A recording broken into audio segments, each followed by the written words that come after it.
Hello guys, welcome back to my YouTube channel. And ഒരുപാട് നാളായി ഒരു വീഡിയോ ഇട്ടിട്ട്. ആൻഡ് സാധാരണ ഞാൻ എൻ്റെ വീട്ടിൽ പോകുമ്പോഴാണ് വീഡിയോസ് ഇടാറ്. ആൻഡ് ദിസ് ടൈം ഞാൻ പ്രണവന്റെ വീട്ടിലാണ്.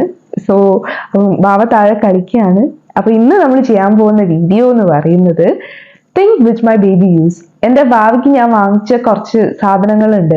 ചിലത് ഡോക്ടേഴ്സിന്റെ പ്രിസ്ക്രിപ്ഷനോട് കൂടെ, ചിലത് നമ്മൾ ഇങ്ങനെ ആഡ്സ്, ഇതേപോലെ യൂട്യൂബ് വീഡിയോസ് ഒക്കെ കണ്ടിട്ട് ഞാൻ ഭാവിക്ക് വാങ്ങിച്ച ഒരുപാട് സാധനങ്ങളുണ്ട്. സോ എനിക്ക് നല്ലതെന്ന് തോന്നിയതാണ് ഞാൻ ഭാവിക്ക് ഇപ്പൊ യൂസ് ചെയ്യുന്നത്. ആൻഡ് അങ്ങനെയുള്ള കുറച്ച് സാധനങ്ങൾ ഞാൻ നിങ്ങൾക്ക് കൂടെ ഇൻട്രൊഡ്യൂസ് ചെയ്ത് തരാമെന്ന് വിചാരിച്ചു. നമുക്ക് ഫസ്റ്റ് ഭക്ഷണമാണല്ലോ ഇമ്പോർട്ടൻറ്റ്. സോ നമുക്ക് ഫസ്റ്റ് തന്നെ ഭക്ഷണത്തിൽ നിന്ന് തുടങ്ങാം. ബാക്കി ഞാൻ ഇപ്പോൾ സോളിഡ് ഫുഡ്സ് ഒക്കെ ചെറുതായിട്ട് സ്റ്റാർട്ട് ചെയ്ത് തുടങ്ങി.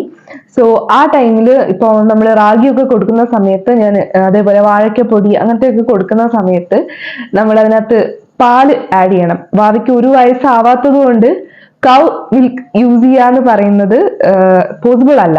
സോ ഞാൻ ഫോർമുല മിൽക്ക് യൂസ് ചെയ്യാറുണ്ട്. ആൻഡ് ലാക്ടോഡെക്സ് ആണ് യൂസ് ചെയ്യുന്നത്. ആൻഡ് സ്റ്റാർട്ടർ 1 അതാണ് യൂസ് ചെയ്യുന്നത് up to 6 months. So 6 months വരെയുള്ള ബേബീസ് നമ്മൾ യൂസ് ചെയ്യുന്ന ഇതാണ്. അപ്പൊ ഭാവിക്ക് ഇപ്പോൾ ഓൾമോസ്റ്റ് 5 months കഴിയാറായിട്ടേ ഉള്ളൂ. അതുകൊണ്ട് ഞാൻ സ്റ്റാർട്ടർ 1 ആണ് യൂസ് ചെയ്യുന്നത്. ഇനി ഞാൻ ഡോക്ടറിന്റെ പ്രിസ്ക്രിപ്ഷനോട് കൂടി തന്നെ മേടിച്ച ഒന്നാണിത്. ആൻഡ് എനിക്ക് നല്ലതാണെന്ന് തോന്നി. ആൻഡ് ഓൾമോസ്റ്റ് ഐ തിങ്ക് ഇതിപ്പോ 500 ഗ്രാമിന്റെ ഒരു ബോട്ടിലാണ്. ഞാൻ ഭാവിക്ക് അപ്പോൾ ഞാൻ ഇല്ലാത്ത സമയത്ത് ഫീഡ് ചെയ്യാൻ വേണ്ടിയിട്ടും ഞാൻ യൂസ് ചെയ്യാറുണ്ട്. വർക്കിംഗ് മോംസ് ഒക്കെ ഉള്ളവരറിയാം, അവർക്ക് ഏറ്റവും കൂടുതൽ ആവശ്യമുള്ള ഒരു സാധനമാണ് ഫീഡിംഗ് ബോട്ടിൽ. എക്സ്പെഷ്യലി ഞാൻ ഇല്ലാത്ത സമയത്തൊക്കെ ആണെങ്കിലും എനിക്ക് ഭയങ്കര യൂസ്ഫുള്ളാണ്. അപ്പം ഞാൻ ഒരുപാട് ഫീഡിംഗ് ബോട്ടിൽസ് ആക്ച്വലി യൂസ് ചെയ്തു. പക്ഷേ ടു ബി ഫ്രാങ്ക്, ആദ്യമൊന്നും യൂസ് ചെയ്ത ഫീഡിംഗ് ബോട്ടിൽ എനിക്ക് നല്ല റിവ്യൂ അല്ല. ബിക്കോസ് അവന് പെട്ടെന്ന് തരിപ്പിൽ കയറുമായിരുന്നു, അല്ലെങ്കിൽ അവന് എന്താ പെട്ടെന്ന് ഗ്യാസ് ട്രബിൾസ് വരുമായിരുന്നു, അങ്ങനെയുള്ള പ്രശ്നങ്ങളൊക്കെ ഉണ്ടായിരുന്നു. ഞാൻ യൂസ് ചെയ്തിട്ട് എനിക്കൊരു എന്താ പറയാ നല്ലത് എന്ന് തോന്നിയ ഒരു ബോട്ടിലാണ് ഫിലിപ്സിന്റെ എവന്റ് എന്ന് പറയുന്ന ഫീഡിംഗ് ബോട്ടിൽ. ആൻഡ് ഇത് ആന്റികോളിക് പ്രോപ്പർട്ടീസ് ഉണ്ട്, അവർക്ക് ഗ്യാസ് ഇഷ്യൂസ് വരില്ല. പിന്നെ അവർ വലിക്കാതെ ഇതിൽ നിന്ന് ഒരിക്കലും പാല് പുറത്തേക്ക് വരില്ല. ഇതിപ്പോ ഞാൻ അവന് പാലാക്കി വെച്ചതാണ് കേട്ടോ. അപ്പോ വലിക്കാതെ ഒരിക്കലും പുറത്തേക്ക് വരില്ല. പിന്നെ ഞാൻ യൂസ് ചെയ്യുന്ന ഒരു ഫീഡിംഗ് ബോട്ടിൽ പറയുന്നത് R4 റാബിറ്റിന്റെ ആണ്. R4 റാബിറ്റിന്റെ ഫീഡിംഗ് ബോട്ടിൽ നല്ലതാണ്, പക്ഷെ ഇത് ഞാൻ അധികം യൂസ് ചെയ്തിട്ടില്ല. ഞാൻ അധികം അവന് പുറത്തു പോകുമ്പോൾ ക്യാരി ചെയ്യുന്നതാണ്. വെള്ളമോ ചുടുവെള്ളമോ അങ്ങനെ എന്തെങ്കിലുമൊക്കെ ക്യാരി ചെയ്യാൻ വേണ്ടിയിട്ട് മാത്രമേ ഞാൻ R4 റാബിറ്റിന്റെ ബോട്ടിൽ യൂസ് ചെയ്തിട്ടുള്ളൂ. പിന്നെ അവന്റെ ഫുഡ് സംബന്ധമായി ഇത്രയും എനിക്ക് പറയാനുള്ളൂ. പിന്നെ ഞാൻ അവന് ഇതൊരു ടൈപ്പ് ഓഫ് എന്താ പറയാ ഒറ്റമൂലിയാണ്. എനിക്ക് ഭാവനെ നോക്കാൻ വന്ന ചേച്ചി തന്നിട്ട് പോയതാണ്. ഇത് പാൽക്കായാണ്. അപ്പം മക്കള് ചില ഫുഡൊക്കെ കഴിച്ചു കഴിഞ്ഞാൽ അവർക്ക് വയറിന് സ്തംഭനം വരും. ചിലപ്പോ വയറിങ്ങനെ വീർത്ത് കിടക്കുന്ന പോലെയൊക്കെ നമുക്ക് ഗ്യാസ് ഇഷ്യൂസ് അങ്ങനെയുള്ള പ്രശ്നങ്ങളൊക്കെ വരും. അല്ലെങ്കിൽ അവർക്ക് മോഷൻ പോവാണ്ടിരിക്കുക അങ്ങനെയുള്ള പ്രശ്നങ്ങളൊക്കെ വന്നു കഴിഞ്ഞാൽ വേണ്ടിയിട്ട് യൂസ് ചെയ്യുന്നതാണ്. ഇത് നമ്മൾ മുലപ്പാലില് ഒരു ഇച്ചിരി പാൽക്കായ എടുത്ത് അരച്ചിട്ട് അവർക്ക് കൊടുത്തു കഴിഞ്ഞാൽ അവർക്ക് അങ്ങനെയുള്ള ഇഷ്യൂസ് ഒക്കെ പെട്ടെന്ന് മാറിക്കിട്ടും. സോ ആ ചേച്ചി എനിക്ക് തന്നിട്ട് പോയ സാധനമാണിത്, പാൽക്കായം കേട്ടോ. നമുക്ക് കടയിലൊക്കെ പെട്ടെന്ന് വാങ്ങിക്കാൻ കിട്ടുന്ന ഒരു സാധനമാണ്. ഇത് ഇങ്ങനെ ഒരു യൂസ് ഉണ്ടെന്ന് എനിക്ക് അറിയില്ലായിരുന്നു. ഞാനാകെ പാമ്പിനെ ഓടിക്കാൻ വേണ്ടിയിട്ട് മാത്രമേ പാൽക്കായ യൂസ് ചെയ്ത് കണ്ടിട്ടുള്ളൂ. പിന്നെ അവന്റെ ഒരു ബാത്തിങ് ആ സെക്ഷനിലേക്ക് പോവുകയാണെങ്കിൽ അവൻ യൂസ് ചെയ്യുന്ന സോപ്പ്, ഇത് എനിക്ക് ഡോക്ടർ പ്രിസ്ക്രൈബ് ചെയ്തതാണ്. അവന്റെ പീഡിയാട്രീഷ്യൻ എനിക്ക് പ്രിസ്ക്രൈബ് ചെയ്തതാണ് സെറ്റാഫിലിന്റെ ബേബി സോപ്പ്. ഇത് ഒരുവിധം എല്ലാവർക്കും അറിയാനുണ്ടാവും. എല്ലാവരും യൂസ് ചെയ്യുമ്പോൾ സെറ്റാഫിൽ, സെബാമെഡ് അങ്ങനെയുള്ള ബാത്ത് സോപ്പ് ഒക്കെ ആയിരിക്കും. ചിലവർ അവീനോ ഒക്കെ യൂസ് ചെയ്യുന്നുണ്ട്. പക്ഷെ അവീനോ ഒക്കെ എനിക്ക് തോന്നുന്നു കുറച്ച് എക്സ്പെൻസീവ് ആണെന്ന് തോന്നുന്നു.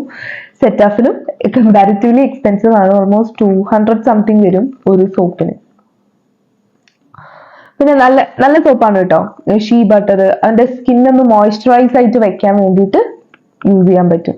പക്ഷെ ഇതിനൊരു പ്രശ്നമുള്ളത് എന്താണെന്ന് വെച്ചാൽ ഇത് പെട്ടെന്ന് അലിഞ്ഞു പോകും. ഇതിന്റെ കൂടെ ഒരു സ്റ്റാൻഡ് വരും. ആ സ്റ്റാൻഡിന്റെ മുകളിൽ നമ്മൾ ഈ സോപ്പ് എടുത്ത് നമ്മളൊക്കെ തേക്കുന്ന സോപ്പ് പോലെ യൂസ് ചെയ്ത് കഴിഞ്ഞാൽ ഇതങ്ങ് അലിഞ്ഞ് പോവും. അങ്ങനെ ഒരു കുഴപ്പമുണ്ട് സോപ്പിന്. അല്ലെങ്കിൽ അതർവൈസ് നല്ല സോപ്പാണ്. പിന്നെ ഞാൻ അവനെ യൂസ് ചെയ്യുന്നത് സെറ്റാഫിലിന്റെ തന്നെ, ഇതും എനിക്ക് അതിന്റെ ഡോക്ടർ പ്രിസ്ക്രൈബ് ചെയ്തതാണ്. സെറ്റാഫിലിന്റെ ബേബി ലോഷൻ. മേ ബി നിങ്ങൾക്കും പീഡിയാട്രീഷ്യൻസ് ഒക്കെ ഉണ്ടെങ്കിൽ അവരോട് ചോദിച്ചു കഴിഞ്ഞാൽ അവര് കറക്റ്റ് സോപ്പും മോയ്സ്ചറൈസിങ് ലോഷനും ഒക്കെ നിങ്ങൾക്ക് പ്രിസ്ക്രൈബ് ചെയ്ത് തരും. സോ ഇതും എനിക്ക് അവന്റെ പീഡിയട്രീഷ്യൻ പ്രിസ്ക്രൈബ് ചെയ്ത് തന്നതാണ്. ഇതും സെറ്റഫിലിന്റെ ബേബി ലോഷൻ ആണ്. നല്ല മോയ്സ്ചറൈസിങ് ലോഷൻ ആണ്. നമ്മൾ മേല് തേച്ച് അപ്പൊ തന്നെ അത് അബ്സോർബ് ആയിട്ട് പോവും. പിന്നെ ഞാൻ ആദ്യം അവന് ഒരുപാട് വേറെ കുറെ ബ്രാൻഡ്സിലെ ഡയപ്പേഴ്സ് യൂസ് ചെയ്തിട്ടുണ്ടായിരുന്നു. അപ്പം അതൊക്കെ അവന് റാഷസ് ഉണ്ടാക്കി. എനിക്ക് തോന്നുന്നു റാഷ് എന്ന് പറയുന്ന പ്രോബ്ലം എല്ലാ ബേബീസിനും ഉണ്ടാവും. ആദ്യം അവൻ കംപ്ലീറ്റ്ലി ഡയപ്പർ ഡിപ്പെൻഡന്റ് ആയിരുന്നു. ഇപ്പം പിന്നെ കുറച്ചും കൂടി ഒന്ന് ഡയപ്പേഴ്സ് രാവിലെയും രാത്രിയും മാത്രം അങ്ങനെയുള്ള രീതിയിലേക്കായി. അങ്ങനെ ഞാൻ അവന് 2 ഡയപ്പേഴ്സ് ആണ് യൂസ് ചെയ്തത്. R4 റാബിറ്റിന്റെ ഡയപ്പേഴ്സും അതേപോലെ ബേബി ഹഗിന്റെ ഡയപ്പേഴ്സും. R4 റാബിറ്റിന്റെ ഡയപ്പേഴ്സ് ആണ് ദ ബെസ്റ്റ് എന്ന് പറയുന്നത്. അത് അവർക്ക് ഒരു കുറെ നേരം എന്താ പറയാ നല്ലൊരു ഡയപ്പർ ഇട്ട ഫീലും കൊടുക്കില്ല, അധികം ഭയങ്കര ഒരു വെയിറ്റ് കൊടുക്കില്ല യൂറിൻ അതിനകത്തേക്ക് വരുന്ന സമയത്ത്. R4 റാബിറ്റിന്റെ ഡയപ്പേഴ്സ് ആണ് ദ ബെസ്റ്റ്. എനിക്കിവിടെ ഫസ്റ്റ് ക്രൈയിലൊന്നും ആ ഡയപ്പർ അവൈലബിൾ അല്ല, ഓൺലൈനിൽ ഓർഡർ ചെയ്യുന്നേ വേണം. എന്നെ ആമസോണുകാരൻ പറ്റിച്ചതുകൊണ്ട് 2-3 പ്രാവശ്യം ഞാൻ ആ ഡയപ്പർ ഓർഡർ ചെയ്തിട്ട് അയാൾ എന്നെ വിളിക്ക് പോലും ചെയ്യാതെ അത് റിട്ടേൺ അടിച്ചു. റെസിപ്പി നോട്ട് അക്സെപ്റ്റഡ് എന്നാണ് കാണിക്കുന്നത്. അങ്ങനെ 2-3 പ്രാവശ്യം എന്നെ പറ്റിച്ചത് കൊണ്ട് ഇപ്പൊ ആ ഡയപ്പർ എന്റെ കയ്യിലില്ല. ആൻഡ് സോ R4 റാബിറ്റ് ആണ് ദ ബെസ്റ്റ്. ആൻഡ് ബേബി ഹഗിന്റെ ഡയപ്പർ അത് കഴിഞ്ഞ് R4 റാബിറ്റ് കഴിഞ്ഞു കഴിഞ്ഞാൽ പിന്നെ യൂസ് ചെയ്യാൻ പറ്റുന്ന ഡയപ്പർ എന്ന് പറയുന്നത് ബേബി ഹഗിന്റെ ആണ്. ബേബി ഹഗിന്റെ ഇതേപോലെ തന്നെ ബേബീസിന് വലിയ തോതിൽ റാഷസ് ഒന്നും ഉണ്ടാക്കില്ല. ഇൻ കേസ് ചിലപ്പോ വേർപ്പ് കാരണോ അങ്ങനെ എന്തെങ്കിലും കാരണവശാൽ റാഷസ് വന്നു കഴിഞ്ഞാൽ അവർക്ക് യൂസ് ചെയ്യാൻ പറ്റുന്ന ഒരു പൗഡറാണിത്. റാഷ് ഫ്രീ പൗഡറാണ്, ബേബി പൗഡറാണ്. ഇത് മാമ എർത്തിന്റെയാണ്. നമ്മുടെ ആരോ റൂട്ട് അറിയാൻ പറഞ്ഞു, കൂവപ്പൊടി അതേപോലെ ഓട്ട്മീൽ, ഈ 2 സാധനങ്ങൾ കൊണ്ട് ഉണ്ടാക്കിയിരിക്കുന്ന മാമ എർത്തിന്റെ പൗഡറാണിത്. ആൻഡ് ഇതിൽ ടാൽക്കോ പാരബൻസോ ഒന്നുമില്ല. ഇത് അവന്റെ റാഷ് വരുന്ന പോർഷൻസിൽ നമുക്ക് യൂസ് ചെയ്യാൻ പറ്റും. ഈ അമ്മമാർക്ക് അറിയുന്നുണ്ടാവും, ബേബീസിന് വേണ്ടി കഴുത്തിന്റെ ഇവിടെ അതേപോലെ അവരുടെ സ്കിന്നിന്റെ ഈ ജസ്റ്റ് മടക്കുകൾ ഉണ്ടാവില്ലേ, അവിടെയൊക്കെ എന്ത് വരും, റാഷസ് വരും. സോ അങ്ങനെയുള്ള സ്ഥലത്തൊക്കെ നമുക്കിത് യൂസ് ചെയ്യാം. ഇത് ഇട്ട് കഴിഞ്ഞാൽ പെട്ടെന്ന് പോകും കേട്ടോ. ഇത് ഒരു ഭയങ്കര യൂസ്ഫുൾ ആയിട്ടുള്ള സാധനമാണ്. വലിയ കോസ്റ്റ്ലി ആണോ ചോദിച്ചാൽ സാധാരണ പൗഡറിനും ചിലപ്പം കോസ്റ്റ്ലി ആയിരിക്കും, പക്ഷെ ഭയങ്കര യൂസ്ഫുൾ ആയിട്ടുള്ള സാധനമാണ്. പിന്നെ നമ്മളെ ബേബീസിന് മോട്ടാർ സ്കിൽസ് വരണം. അതായത് ഡെവലപ്മെന്റിന് ഏറ്റവും കൂടുതൽ ഹെൽപ്പ് ചെയ്യുന്നതാണ് മോട്ടാർ സ്കിൽസ് എന്ന് പറയുന്നത്. സോ അതിന് വേണ്ടിയിട്ട് നമ്മൾ വൈറ്റമിൻ ഡിന്റെ ഡ്രോപ്സ് കൊടുക്കും. ഇത് ഡോക്ടർ പ്രിസ്ക്രൈബ് ചെയ്ത് തന്നതാണ് കേട്ടോ. ഇത് വൈറ്റമിൻ ഡിന്റെ ഡ്രോപ്സ് ആണ്. അവർക്ക് എല്ലാവർക്കും അറിയാം, സണ്ണെന്നാണ് വൈറ്റമിൻ ഡി വരിക. വൈറ്റമിൻ D3 ഡ്രോപ്സ് ആണിത്. അവര് കൂടുതൽ സൺ എക്സ്പോഷർ കിട്ടാത്തത് കൊണ്ട് നമ്മളിത് സപ്ലിമെന്റ് ചെയ്ത് കൊടുക്കുക എന്ന് പറയുന്നത് ഭയങ്കര ഇമ്പോർട്ടന്റ് ആണ്. സോ ബേബീസിന് മോട്ടാർ സ്കിൽസ് കൂട്ടാൻ വേണ്ടിയിട്ട് വൈറ്റമിൻ D3ന്റെ ഡ്രോപ്സ്, ഇത് എനിക്ക് പീഡിയാട്രീഷ്യൻ തന്നതാണ് കേട്ടോ. അതൊന്ന് സ്വന്തം ഇഷ്ടത്തിന് യൂസ് ചെയ്ത് കേട്ടോ. ഇതിന്റെ പേര് RBVit എന്നാണ്. പക്ഷെ നിങ്ങളെ പീഡിയാട്രീഷ്യന്റെ പ്രിസ്ക്രിപ്ഷനോട് കൂടി മാത്രം യൂസ് ചെയ്യുക. പിന്നെ ഇതും എനിക്ക് ബാവേന്റെ പീഡിയാട്രീഷ്യൻ പ്രിസ്ക്രൈബ് ചെയ്തതാണ് കേട്ടോ.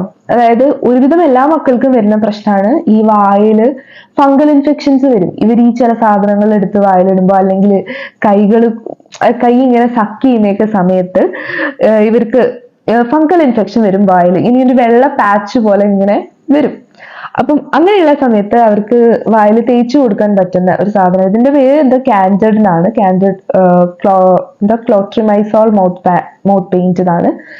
അപ്പം ഇത് നമ്മൾ കണ്ടിന്യൂസ് ആയിട്ട് 2-3 ദിവസം തേച്ചു കൊടുത്തു കഴിഞ്ഞാൽ അവർ ആ പാച്ച് അങ്ങ് പോയിക്കോളും. ഇതും പീഡിയാട്രീഷ്യന്റെ പ്രിസ്ക്രിപ്ഷനോട് കൂടി മാത്രമേ യൂസ് ചെയ്യാൻ പാടുള്ളൂ, അല്ലാതെ യൂസ് ചെയ്യരുത്. സോ പിന്നെ ഇത് എല്ലാവർക്കും അറിയണ സാധനമായിരിക്കും, സലൈൻ നേസൽ സ്പ്രേ എന്ന് പറയുന്നത്. ഇത് നമ്മള് ബേബീസിന് ഇപ്പോൾ കോൾഡ് എന്ന് പറയുന്നത് ഒരു ഫ്രീക്വന്റ് ആയിട്ട് എല്ലാ കുട്ടികൾക്കും വരുന്ന ഒരു പ്രശ്നമാണ്. സത്യം കോൾഡ് വന്നു കഴിഞ്ഞാൽ കുട്ടികളെ പിന്നെ നോക്കണ്ട, ഭയങ്കര കരച്ചിലും പിടിച്ചിലും ഒക്കെ ആയിരിക്കും. ആ സമയത്ത് നമുക്ക് യൂസ് ചെയ്യാൻ പറ്റുന്നതാണ് സലൈൻ നേസൽ സ്പ്രേ. ഇത് അവരുടെ മൂക്കിൽ ഇങ്ങനെ ഓരോ മൂക്കിൽ ഇപ്പോൾ ഓരോ തുള്ളി വീതം ഒറ്റിച്ച് കൊടുത്തു കഴിഞ്ഞാൽ ഇതും എന്റെ പീഡിയാട്രീഷ്യൻ എനിക്ക് പ്രിസ്ക്രൈബ് ചെയ്ത് തന്നാണ് കേട്ടോ. ഇത് പക്ഷെ വേറെ വേറെ ബ്രാൻഡ്സിലൊക്കെ ഉണ്ട്. ഇത് ഒരുവിധം എല്ലാ മക്കളും യൂസ് ചെയ്യുന്ന സാധനമാണ്. പിന്നെ ഞാൻ പുറത്ത് പോകുമ്പോൾ സത്യം പറഞ്ഞാൽ ഏറ്റവും കൂടുതൽ ഉപയോഗത്തിൽ പെടുന്ന ഒരു സാധനമാണ് ഇത് പറയുന്നത് R4 റാബിറ്റിന്റെ തന്നെ ബേബി വൈപ്സ് ആണ്. ഞാൻ ആദ്യം യൂസ് ചെയ്ത് വേറൊരു ബ്രാൻഡിലായിരുന്നു യൂസ് ചെയ്തിട്ടുണ്ടായിരുന്നത്, പക്ഷെ എനിക്ക് അത് അത്ര നല്ലതായിട്ട് തോന്നിയില്ല. ഈ ബേബി വൈപ്സ് നല്ല അവരുടെ സ്കിന്നിനോട് എന്താ പറയാ മാച്ച് ആയി പോകുന്ന ഒരു ടൈപ്പ് ബേബി വൈപ്സ് ആണ്. ആഫ്രോ റാബിറ്റിന്റെ ബേബി വൈപ്സ്. ഇത് കലൻഡുല എക്സ്ട്രാക്ട് ഒക്കെ ഉള്ള ബേബീസിന്റെ സ്കിന്നിന് സ്മൂത്ത് ആയി വെക്കുന്ന, അതേപോലെ അവർക്ക് കൂടുതൽ ബോഡീസിൽ റാഷസ് ഒന്നും ഉണ്ടാക്കാത്ത ഒരു ടൈപ്പ് ബേബി വൈപ്സ് ആണ്. ഞാൻ യൂസ് ചെയ്തതിൽ എനിക്ക് ബെസ്റ്റ് ആയിട്ട് തോന്നിയത് ഇതാണ് കേട്ടോ. പിന്നെ അവരുടെ ഗ്രൂമിങ് സെക്ഷനിലേക്ക് പോവുകയാണെങ്കിൽ അവരുടെ ഗ്രൂമിങ് സെക്ഷനിൽ വരുന്നത്, ഞാൻ ആക്ച്വലി കൺമഷി യൂസ് ചെയ്യരുത് എന്നൊക്കെ പറയും, പക്ഷെ എനിക്ക് ഈ മക്കളെ പൊട്ട് തൊട്ട് കണ്ടില്ലെങ്കിൽ ഭയങ്കര പ്രശ്നമാണ്. സോ ഞാൻ യൂസ് ചെയ്യുന്ന ഒരു കൺമഷി എന്ന് പറയുന്നത് കാജലിന്റെ കൺമഷിയാണ്. അവര് പൊട്ട് തൊട്ട് കൊടുത്തില്ലെങ്കിൽ ഭയങ്കര ബ്ലാങ്ക് ആയിട്ട് എന്തോ ഇങ്ങനെ നമ്മൾ പറയാ വെളുത്ത് കിടക്കണ പോലെ തോന്നും. സോ അതുകൊണ്ട് തന്നെ ഞാൻ അവന് പൊട്ടും തൊട്ട് കൊടുക്കും, പുരികവും എഴുതി കൊടുക്കും. സോ അതിന് വേണ്ടിയിട്ട് ഞാൻ യൂസ് ചെയ്യാം, കണ്ണ് എഴുതാറില്ല കേട്ടോ. യൂസ് ചെയ്യുന്നത് കാജലാണ്. ഇത് എനിക്ക് തോന്നുന്നു ഞാൻ ചെറുതാവുമ്പോൾ ഉണ്ടായിരുന്ന ഒരു കാജലാണ്. ഇത് ബേബീസിന് യൂസ് ചെയ്യാൻ പറ്റും. അപ്പം ഒരു എല്ലാ അമ്മമാരും ഇത് യൂസ് ചെയ്യുന്നുണ്ടാവാം.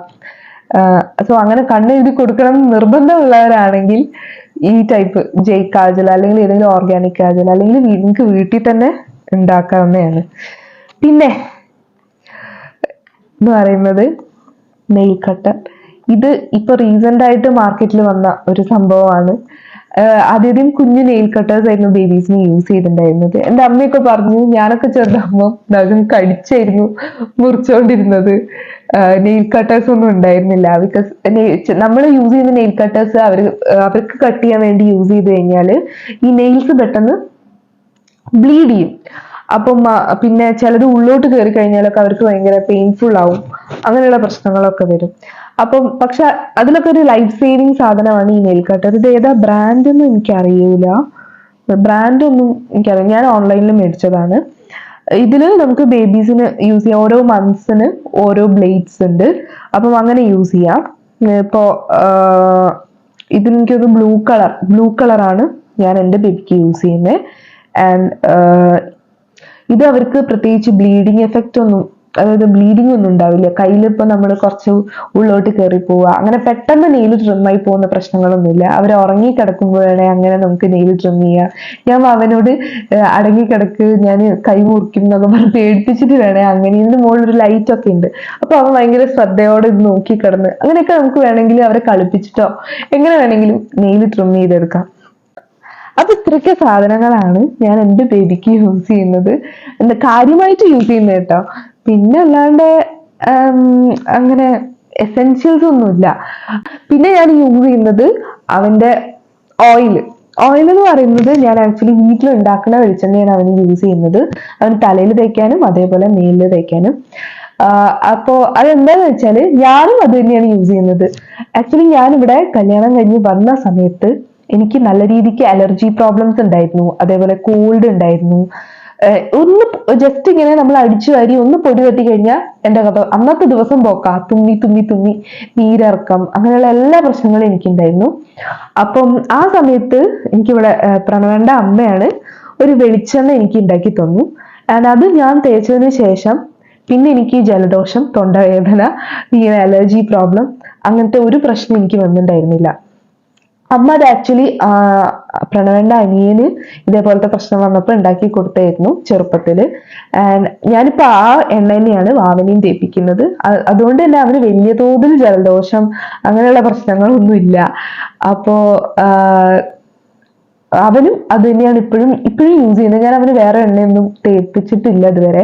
അവൻ ജനിച്ച അന്ന് മുതൽ, അവൻ കുളിക്കുന്ന അന്ന് മുതൽ ആ എണ്ണയാണ് അവൻ യൂസ് ചെയ്യുന്നത്.